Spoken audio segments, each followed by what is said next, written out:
Welcome to the Freelance Journalism Podcast.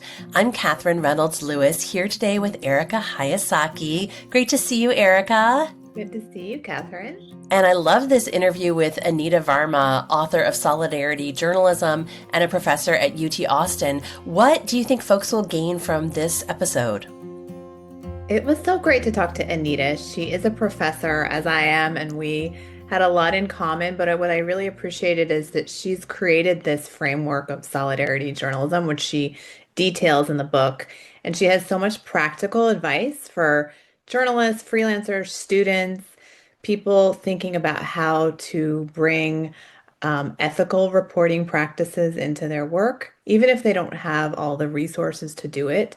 So there's a lot of tips in her book and in her own work, just, thinking about empathy and solutions that actually are solutions in journalism. And it was just a really interesting talk. And I think that a lot of our listeners will get a lot out of it, as I did.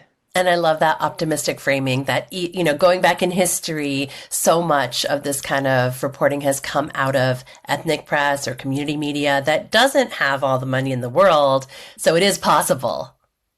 Exactly. She made a really great point about that. And I think back to some of the writers who've inspired me. And yeah, they weren't working with huge budgets, but they had this mission that they came into their work with. And she talks about channeling that Love it. for our work. Yeah. So listen on and hope y'all are as inspired as we were. Welcome, everybody, to the Freelance Journalism Podcast. I'm Erika Hayasaki, and I'm a member of the Institute for Independent Journalists. And our mission is the financial and emotional sustainability of freelancers of color. So we're so glad that you're here, and I'm so glad to be here today with Anita Varma, who has a new book, which is displayed and you're in the backdrop, which I love that, Solidarity in Journalism, How Ethical Reporting Fights for Social Justice.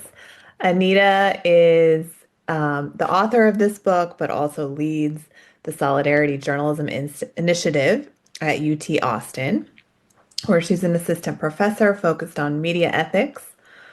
Varma defended her PhD at Stanford University in 2018 and received the inaugural Penn State Davis Ethics Award for her dissertation in 2019.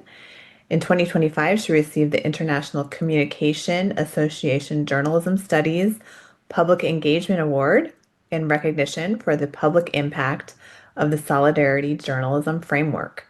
Varma believes journalism can help change the world for the better and believes journalists have the hardest jobs in the world, and that is so true. I often say, it's the hardest job in the world, and it's one of the hardest times ever to do the job, but also one of the most important times ever to do this work. So thank you for being here, Anita. My pleasure. Thank you for having me. Yeah, I'm excited. I'm excited to get to also interview another journalism professor. I teach journalism at UC Irvine, and I love that you have developed this framework for your students and for other journalism for freelancers, and now have this book to help us understand the different ways to approach journalism. Because I think coming up in journalism school, I Yeah. was taught like one way, and that still bleeds over sometimes into today's newsrooms. But the world is changing, and we have more innovative ways to approach journalism, and one of them is solidarity journalism. So, can you tell us, actually, before we get into the framework and your book, tell us about your journey into journalism? My journey into journalism actually began before I can remember, which probably sounds a little bit funny, but my grandfather came to the US when my older brother was born, and he was an avid news reader. So I wasn't even born yet, but our house was filled with newspapers, news weeklies, news magazines. My family is from India. And so I remember so clearly my grandfather would subscribe to India Today, India Abroad, and also local news. We lived in Pittsburgh, Pennsylvania, and at that time there was more local news than there is now, but also national news. And every night he would watch the evening news. Hmm. And I think it really showed me the importance, the power, the relevance of journalism to his day-to-day life. To be clear, my grandfather was never a US citizen. He never voted in the US, of course. And he came to the US, I think he had to be over the age of 60 by the time he came here. But he Hmm. was trying to help raise children in a country he had never been to. And journalism played such an important role, both in his ability to keep ties and awareness of what was going on in India and to help us grow up in a way where we were attuned to what it meant to be in America. After that, I majored in media studies at Vassar College after being a very proud high school newspaper editor. And at Vassar, media studies really opened my eyes to a lot of theories that are related to the practice of journalism, but often not necessarily central in journalism instruction directly. And then it was the '08 recession. And so I worked in advertising, as many journalists did. I still feel a little bad about it. And then I went for my PhD at Stanford starting in 2011, and really wanted to look at power dynamics in who gets represented in journalism and how, which led me Hmm. to a lot of the work that's in this book about how Bay Area journalists and Austin journalists represent homelessness, as well as later on the cost of living crisis. Yes, that is quite a journey, starting with your grandfather's listening to paying attention to the news, and then Yeah. all the way to your dissertation and studying these different kinds of relationships in journalism. And the power dynamics aspect is really interesting too. So you started studying the power dynamics, and what did you start to realize about power in journalism, power dynamics in journalism? Yeah, so I think that power dynamics in journalism have always fascinated me. Even after 12 years spent writing this book, they still fascinate me in Yeah. the sense that journalism, on the one hand, in the US, has often prided itself on placing a check on power. So that would Mhm. suggest an adversarial role or some friction between Mhm. journalism and institutions of power, particularly government. On the Mhm. other hand, journalism has also been an instrument of power. There's a book that's a little bit older now, but it's called Governing the News. And in it, it quotes Newt Gingrich, who was Speaker of the House at the time, when he said, "It's our job to stage the news, it's your job to cover it." And I think he said the quiet part out loud, but it continues today where Huh. government officials will do everything they can to attract the type of news attention that they want. And many times, news organizations are routinely positioned to pick up those news agendas. Yeah. And so that can be helpful, but it can also be problematic depending on what the interests are of those who are trying to orchestrate the news.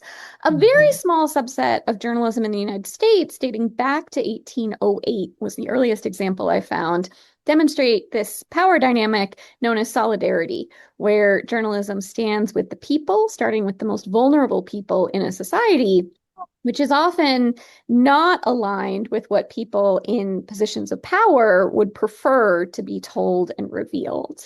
Mhm. Mhm. Yeah.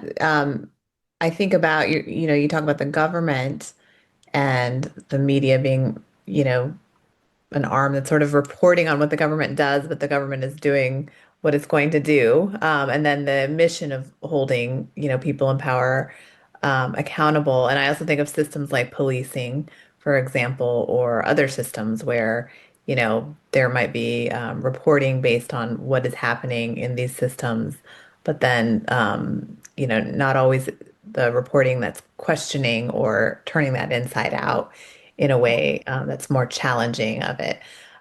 So this is how you started to come to understand these power dynamics. Did you also think about the role of the journalist having power over I'm sure you do, I'm sure, over the subject, like the power imbalance of, you mentioned unhoused people, Yeah. or, people who are, disenfranchised in some way, or the parachute model of sweeping into a community and telling a story that you're not from. How did you start to understand that dynamic in journalism too? Absolutely. And this really comes up in chapter 4 called Going There, Being There, and Going Back, Solidarity in Sourcing Yeah. Practices. And that actually came up a little bit later as I was developing the original dissertation into a book, and really came out of my conversations with journalists in Austin, Texas, Okay. who were explaining to me how they covered homelessness in Austin at a time when a tent ban was going into effect and a statewide ban, other punitive measures.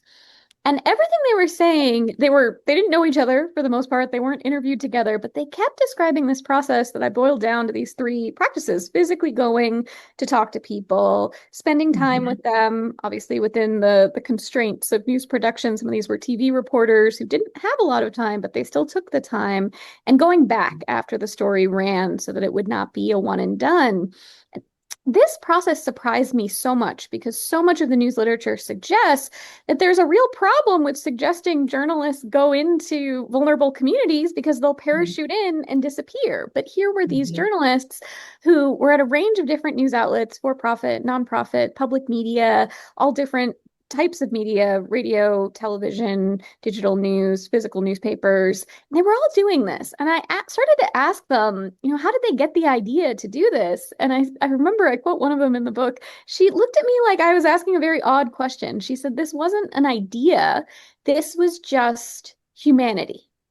And I think that's Mhm. so revealing of how important these practices are, but also how they often go unarticulated because journalists who do them actually regard it as a very normal ethical obligation that it's surprising that a researcher would ask them about. And so I think there's a lot there to understand and unpack when journalists are not doing the parachute model. How are they doing this work? How are they upholding a commitment to people's basic dignity, not just in how the story is written, but in their entire process, from where they're going, who they're talking to, how they're talking to them, and this That's right. commitment to show up again, I think is really revealing. Most journalists trained in that dominant model you referenced are trained to keep going back to local government, for example, or keep going back to police sources, but very often marginalized communities do not experience that same return. And so that's what I thought was really fascinating about how journalists reporting in solidarity do sourcing and interviews differently. Yeah. No, that's a really good point. So when you're reporting on communities, there is this framework of media, perhaps breaking news, where you might go and tell a story and then leave, and that is, common in journalism. But then when you're reporting on, vulnerable communities or communities outside of your own, you seem to find that journalists who are doing it in a responsible way are drawing from their own empathy first off, but also spending more time. It's not just the, in and out kind of model where they get some quotes and leave, but they're doing it in a way that's responsible. I think of trauma-informed journalism and as one model that, teaches that the different areas. Did you get it? Do you get into trauma-informed journalism at all, or journalism where, people are just like the journalists are being very cognizant of the dynamics of the relationship and making sure they're not taking the story, but telling the story, and just how can you do that better as a journalist? Yeah, so chapter 5, I really frame it in these terms of the ways in which journalism has often been the opposite of trauma informed. There's a great Yeah. reporter who I first met when she was at Dallas Morning News, and then she moved to Austin, and now I believe is going to be the Texas correspondent for the New York Times, Lauren McGoffey. She wrote a great Mhm. piece called Dear Sutherland Springs, and I'm paraphrasing here, but basically the news media owe you an apology. And she wrote about the Mhm. Sutherland Springs shooting and Mhm. how, from her perspective, news outlets were the opposite of trauma informed, and they really did a detriment to the community that was reeling from this mass shooting in their behavior. And one thing that Lauren calls attention to, it's a piece from 2017, but I think it's really still very valuable. Unfortunately, it's still very relevant, is that for many journalists, they didn't view themselves as doing anything wrong. They viewed themselves as just doing their job and what's the big deal. But for the community members, it was really a terrible experience. And there's some related research on that. So that's where this question of trauma uninformed and trauma Right. informed starts to motivate the When chapter. are you doing damage? Yeah, and I think that this idea of solidarity in reporting throughout the reporting process, there are no guarantees, and I talk about that throughout the book, that doing these things does not guarantee that you will not, in some way, and likely unintentionally, do some kind of harm to people who are already suffering, and you're asking them about the very thing that's causing their suffering. On the Hmm. other hand, I think there's a tremendous harm that has already happened where people are spoken about in stories that make no reference to what they're actually going through. It's all filtered through the lens of an academic or a government official. So those are harms as well. But I think that what really impressed me about a lot of the journalists I interviewed is that this process of going there, being there, and going back, we know that journalists face lots of different types of hostility right now, but these journalists actually found that they were able to expand their sourcing circuit to include people affected, and that those people would actually reach out to the journalists again. And I think that's very indicative. If someone has been re-traumatized and had a really terrible experience talking to a journalist, that journalist is not going to hear from that person again. But I think that Hmm. was really important evidence that the solidarity reporting approach, where they're physically there, they're spending time with that being there approach. Again, the TV reporters are always on deadline in particular. I mean, they couldn't spend Yeah. weeks or months there, but they did take the time to try to understand beyond just grabbing a quote and disappearing. And then going back also went a very long way. We know that trauma survivors and people experiencing ongoing trauma can be very quickly re-traumatized by the disappearance of someone who was momentarily supportive. And so I think going back is also part of that ethical obligation aligned with the trauma-informed approach. Yeah.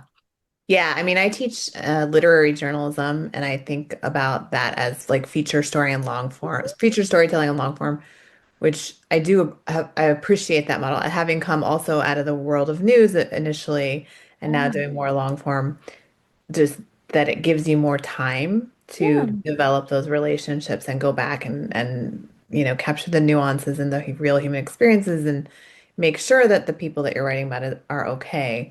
But newsrooms don't always necessarily support that kind of journalism. So stepping back for a minute, though, I would love to know if you could give us kind of the overarching framework for solidarity journalism and, what are some of the key points that you organize your book around or teach when you are sharing this with your students and with other reporters and editors. My pleasure. So I always start by defining what I mean by solidarity. And I always tell my students and journalists that if we brought every definition of solidarity into any room that we're in, it would fill the entire room with all of these books and articles and ideas. And so I think it's important to be specific about what this first word in this book is really referring to, which Hmm. is definition of solidarity, that it's a commitment to social justice that translates into action, where social justice is dignity for everyone in a society. And dignity refers to our most basic needs as humans. I think there are lots of arguments about what constitutes dignity as well. And I really situate this at the level of the basic needs we all have to survive. A dignified life has to start there. And my hope is that one day that minimum standard will be met and we won't need to talk about it anymore. But until it is met, I think we need to keep talking about it. And actually, journalists across the United States and around the world are very emphatic that their main concern is when people's basic needs to survive are going unmet. And it's not something that people can just fix themselves. And so that's Hmm. where ethical journalism, I argue, springs into action. And we see Hmm. this dating back to the 1800s with some of the biggest journalism awards that we're recognizing precisely this. They don't use the word solidarity, but they describe it almost exactly as I just said, to award journalism that doesn't just reveal social problems, but stands with and for vulnerable communities whose basic dignity is at stake. That gets applauded. It also gets censured. Not censored necessarily, although sometimes that happens too, but professionally Hmm. censured as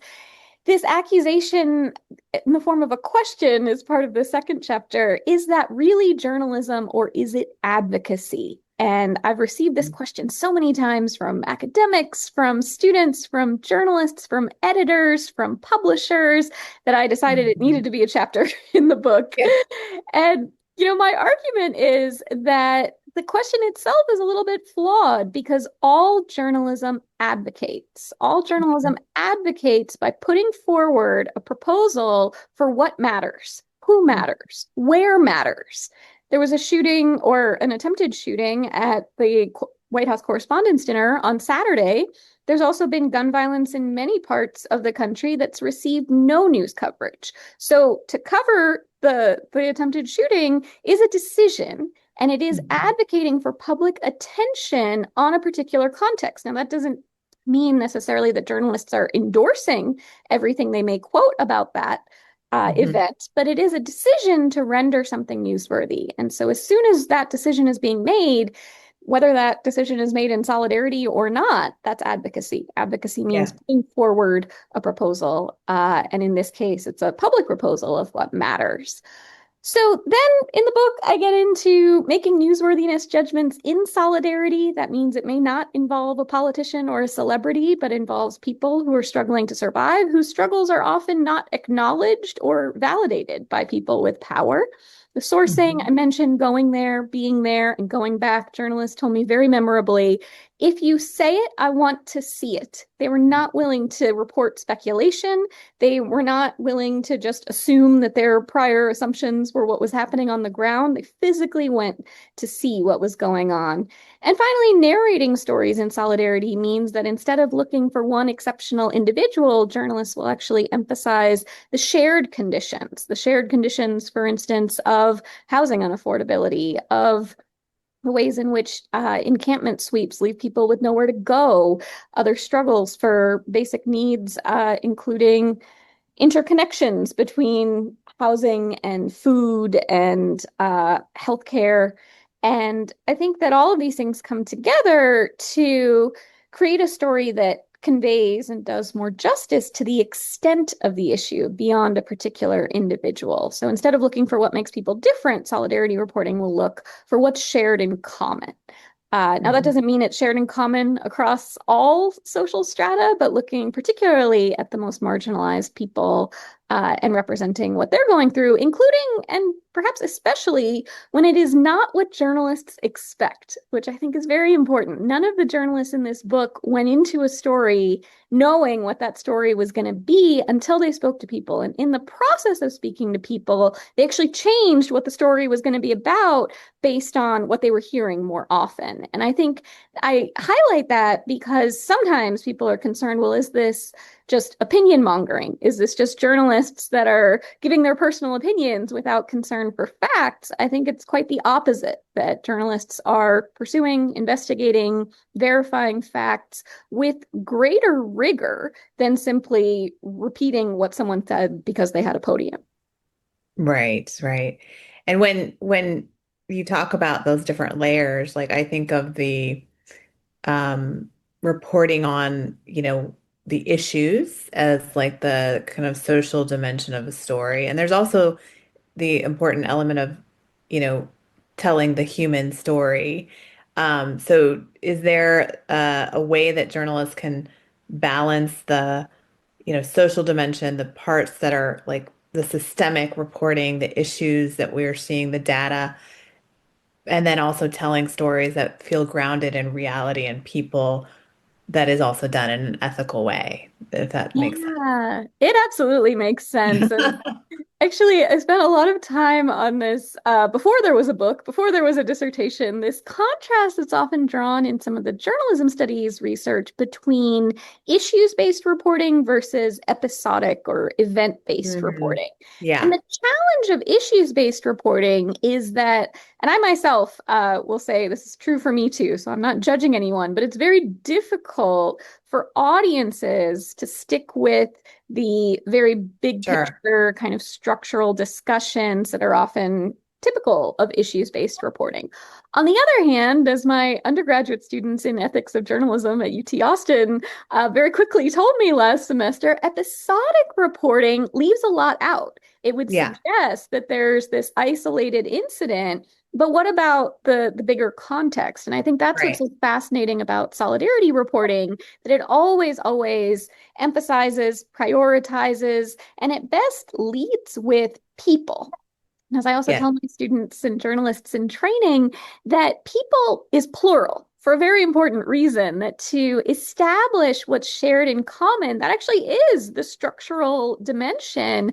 But by telling that through people who are experiencing these struggles, we avoid that level of abstraction where, I don't know about you, my eyes glaze over when I start to see all of this jargon The and data, yeah. data. Talking heads. Right. It can be Yeah. hard to connect to. And I think that's why I'm so happy with so many of the examples in this book that really highlight the ways that journalists are already doing this really important storytelling. And I break it down in great detail in the chapter on structuring stories in solidarity Good.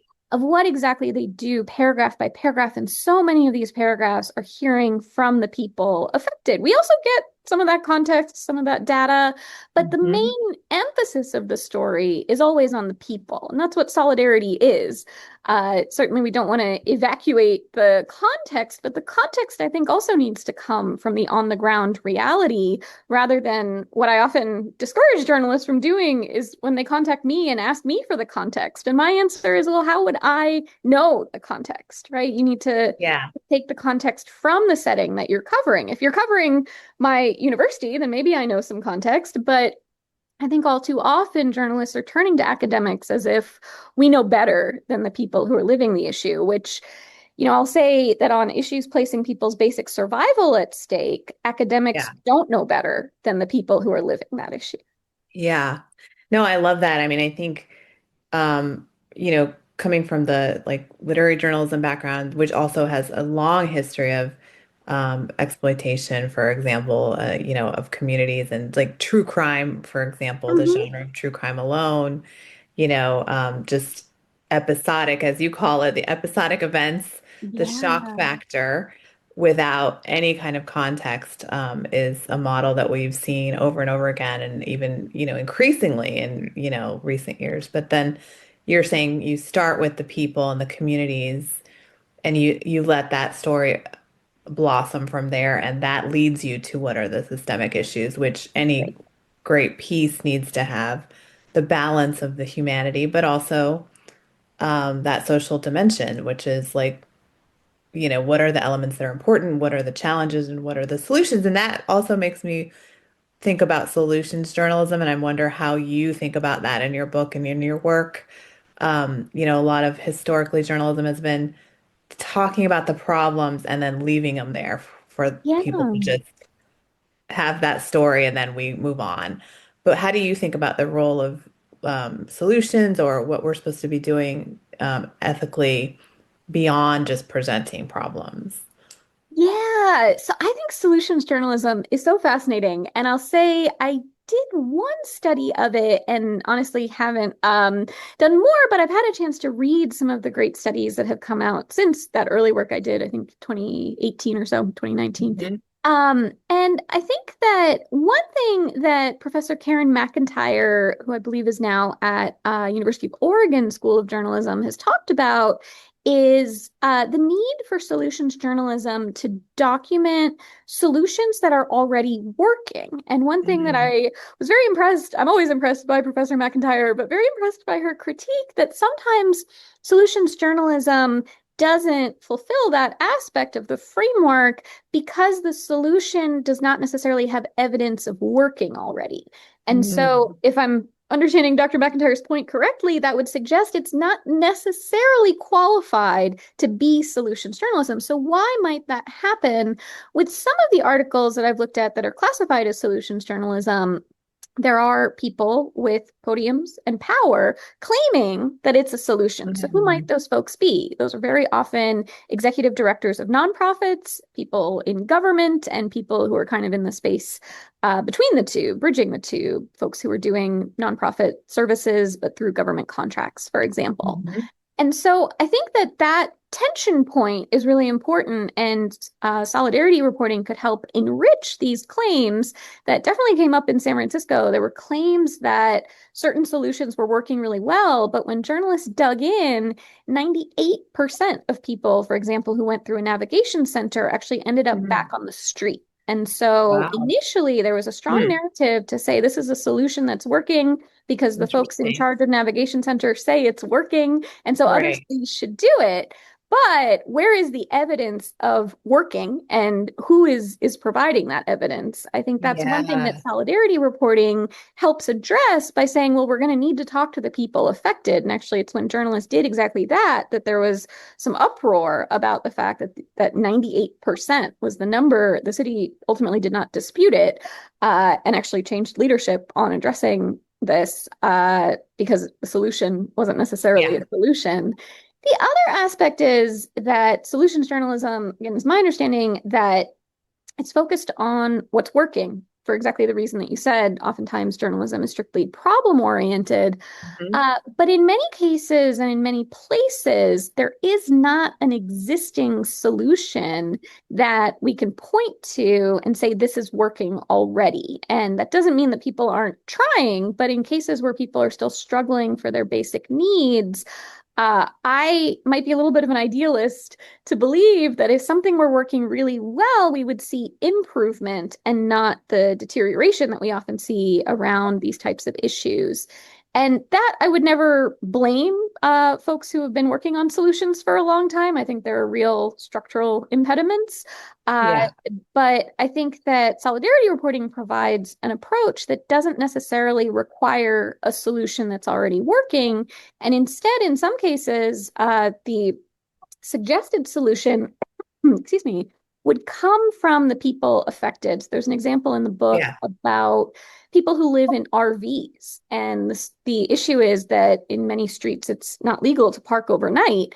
And they offer an explanation and, insight into why they're parking there. It's because they work nearby, their kids go to school nearby, but they've been priced out of housing. And so the solution that they're calling for is to be permitted to park overnight.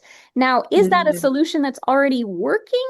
Well, I don't know that there's evidence of that because they're not necessarily being permitted to stay all the time. But I think there's something valuable in being able to surface those solutions.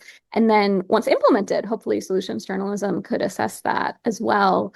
Uh, Yeah. but I guess it's a little bit sad sometimes that solidarity reporting doesn't include a solution that's already working. And I think that's the other reason that it remains urgent to do this type of reporting, Yeah. uh, because these issues are so dire and continue to be unresolved.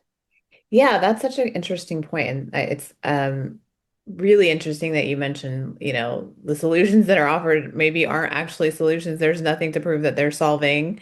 So you have to, again, question the systems that are reporting that the solutions are working and really dig into that as a journalist if you're doing your job. And also trust that the people who are going through it are the experts in many ways. Like we often think of experts as academics or the people who are collecting the data, but the people who with the lived experience, I often tell students are experts in their stories too. But that makes me wonder, when you're talking to freelancers, to writers in newsrooms, to students, this kind of work, you know, digging into are the solutions working, spending time in communities and not just taking the story, but, building relationships and trust. All of that requires an investment. And I wonder how journalists can do solidarity reporting at this time when media is shrinking, there's layoffs, freelancers are struggling, there's so many challenges. What advice do you give for reporters who want to pursue this kind of important work and for newsrooms that should do it more as well?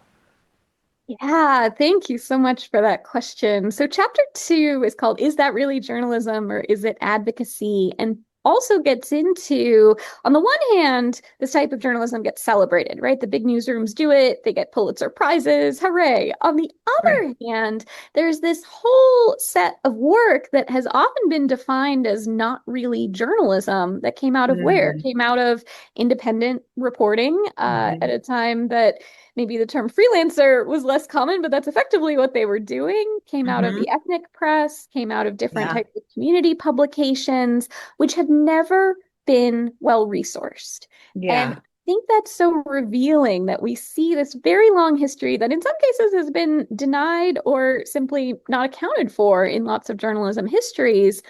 But this form of reporting dates back a very long way. 1808, as I mentioned, is the earliest example I found.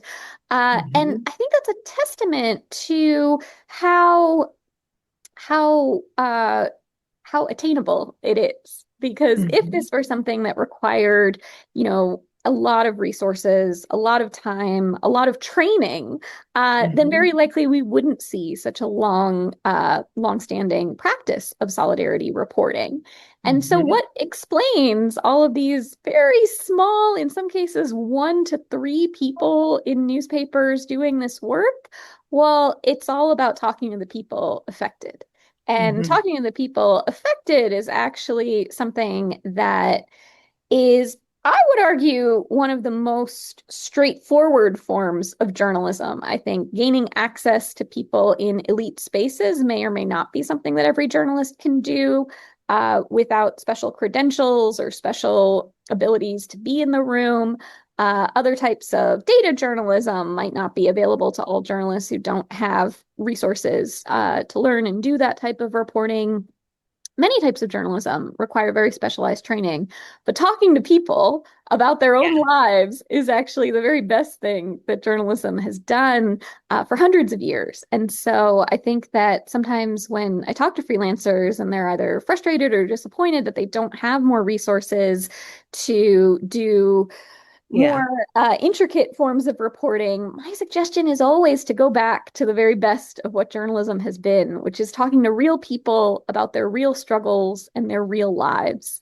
And Mm-hmm. I think that actually, the fact of the matter is, independent journalism, ethnic journalism, community journalism, those resource limitations also go back a very long time. And so I think there's a Yeah. lot to be learned from those histories. How did they make it happen? Well, they stood with and for the people affected and they physically went to where they Yeah. were. And I think that can go a really long way.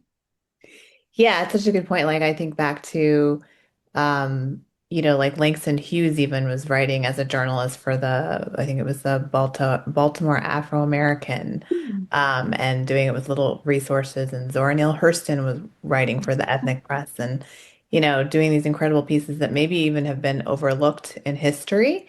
But again, we're part of the ethnic press, not necessarily well resourced or even,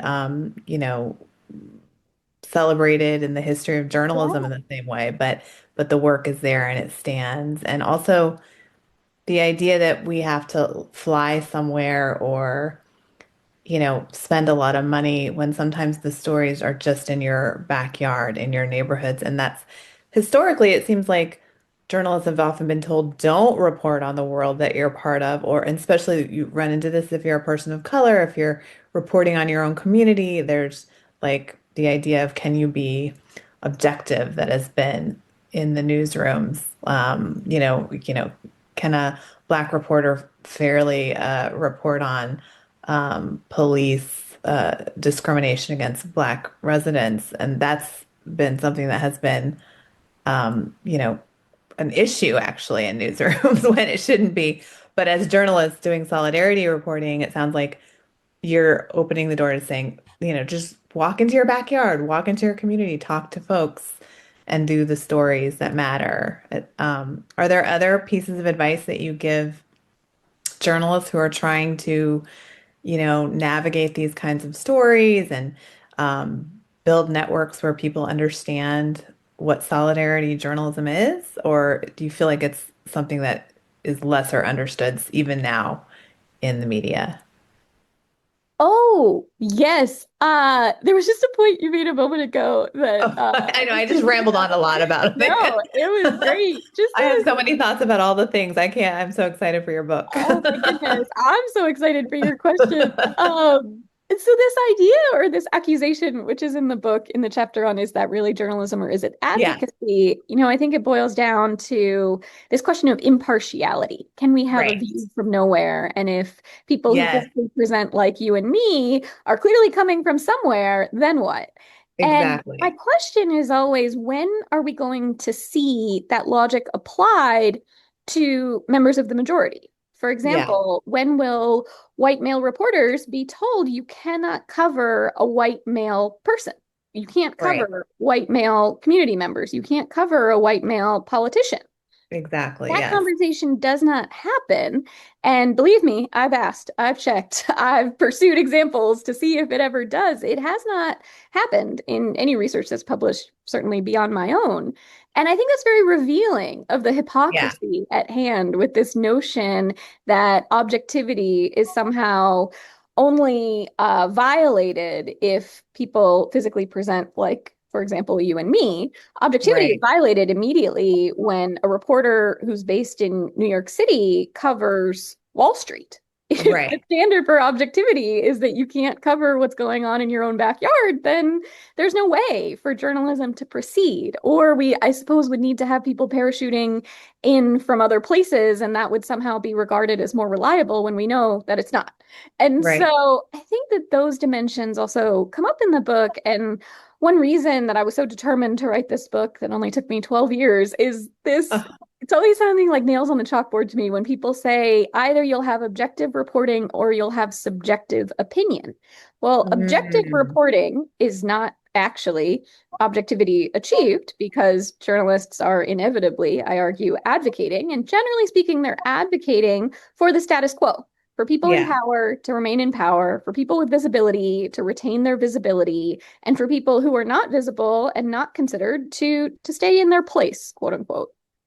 But Yeah. the alternative to that is not just subjective opinion. The alternative to that is actually solidarity in journalism, which is the very best of journalism that practices a commitment to everyone's basic dignity.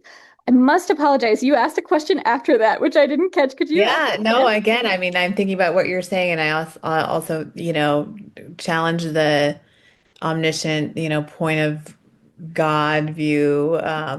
And I often bring up that question of like, who is saying that that is the omniscient voice that we're all supposed to be writing from, especially when you have this point of view. But you're right, there's subjectivity in every Yeah. choice we make as journalists, from who we focus on to where our camera lens is pointing to, all of that is subjective, but it's not framed that way. We think of like if you're taking on that omniscient voice that you are objective in some way, but what is that objective perspective? Where is that coming from?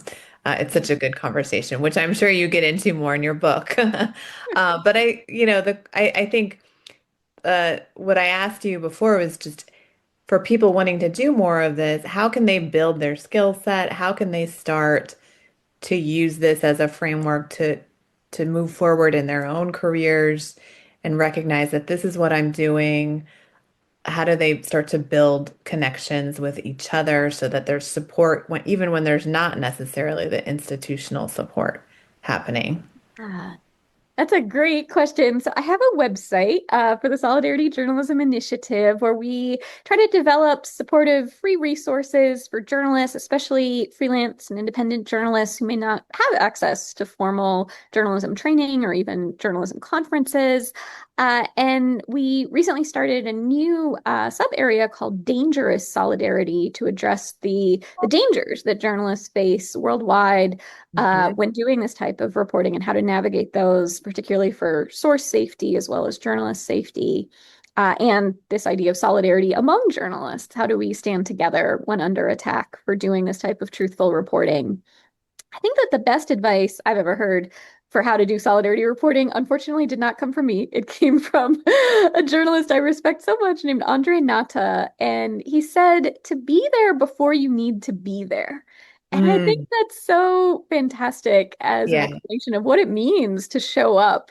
It does not mean that you wait until the worst day of a community's lives to ever show your face as a journalist. It Yeah. means showing up in places that maybe are not on your normal route, depending on where you live and where you work. But to spend time in communities, many people, the survey's been done a few times, many people can't name a local journalist, even if they exist in their local area. And I think journalists showing up and, going to events is something that Safia Qureshi at 285 South has told me she does quite a lot, not necessarily to cover every event, but to be there Yeah. before you need to be there. And I think that kind of another way of putting that, the journalist in my book told me, was getting a pulse on the community. I think that's so Yeah. important. We don't only take people's pulses when there's a cardiac Right. event, right? There's an ongoing dimension to that. The other thing we have on the site and is also included in the book are examples. So in the book, I go really deep on a few examples, and on the website, we have a running list of examples from all different kinds of news outlets and journalists. And I highlight those because I think it's really important to see that this type of reporting is not restricted to just one type of news outlet. Actually, many different types of news outlets will publish it. They won't have a section called solidarity reporting, at least not yet, but they'll Yeah. do it. And I think it offers a great set of models to see the range of issues, the range of venues, and also to see the journalists who are doing this work, who are often independent freelancers, as well as early career journalists will do it. And also some journalists who have been doing this work for 30 plus years, 40 plus years, to see that range, I think can also be really helpful. My hope with writing this book is that one day it'll seem very strange that this needed to be written at all, that it'll be so normal, so commonplace, so routine, that I think in journalism we do look at some books and wonder why would we ever need a book on that? It's just so commonplace. So that's really ultimately the hope. But I think it's really useful to see the broader set of examples in journalism already in order to see how we can do it too. Yeah, I love that. I mean, so much of, working in this world of media is realizing at some point that you have to unlearn things Yeah. and then looking toward the resources and the models where people have been doing this for, as you mentioned, like many, many years, and they are out there paving the way and defining it. And so I'm glad that your book collects a lot of that for us, so that it gives a kind of roadmap for people who want to have a model for their own work and their own journalism and careers. So thank you so much for joining us, Anita. This was really fascinating, and I look forward to hearing more about all of the work you're doing and seeing your book in the world and having more people learn from it. Thank you so much. Thank you. Thank you for having me. The Freelance Journalism Podcast is a production of the Institute for Independent Journalists. Our mission is the emotional and financial sustainability of freelancers of color. Learn more about our work at theiij.com and use the code POD10 for a discount on our annual conference and other events open for registration now. That's POD number 10. And please leave us a review on Apple Podcasts or like and subscribe to our YouTube channel, or both. You can find our free webinars and other offerings on YouTube. And your recommendation and sharing with friends is the greatest compliment and helps us discover new listeners. Thanks for listening.